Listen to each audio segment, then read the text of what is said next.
Je t'aide à faire ton exercice partie 1. Aujourd'hui, on va corriger l'exercice de Mimo qu'il m'a envoyé il y a 4 semaines.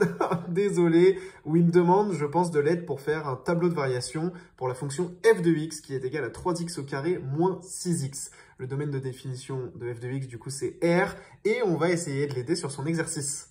Alors du coup, dans son exercice, f de x est égal à 3x au carré moins 6x. Et le but, ça va être de faire le tableau de variation de la fonction.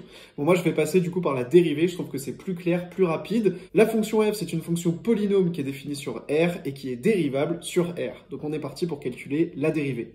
Donc, x au carré, la dérivée, c'est 2x. Donc, on va avoir 3 fois 2x moins la dérivée de x, c'est 1, donc moins 6. Donc, la dérivée f' de x, c'est 6x moins 6. Donc là, on a calculé la dérivée et c'est exactement ce qu'avait trouvé Nino.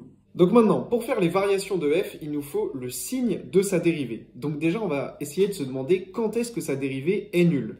Donc je vais écrire f' de x égale 0 équivaut au fait que 6x moins 6 égale 0. Je te remonte ma feuille. Donc ça, du coup, c'est équivalent à quoi? C'est équivalent à dire que 6x est égal à 6. Je passe le moins 6 là de l'autre côté, donc ça fait plus 6. Ça revient à dire que x est égal à 1.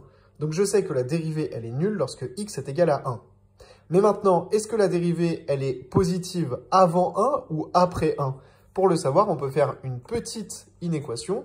f' de x strictement supérieur à 0 revient à dire que 6x moins 6 est strictement supérieur à 0, ce qui revient à dire que 6x est strictement supérieur à 6, et donc que x est strictement supérieur à 1. Et là, j'ai toutes les infos pour faire le tableau de variation de ma fonction f. En effet, je sais que la fonction elle est définie et dérivable sur R, donc je vais faire un tableau de variation avec x, ici le signe de la dérivée, et ici les variations de f de x. Puisque c'est défini et dérivable sur R, je vais aller de moins l'infini à plus l'infini, et je sais que ma dérivée elle est égale à 0, donc elle est nulle lorsque x est égal à 1.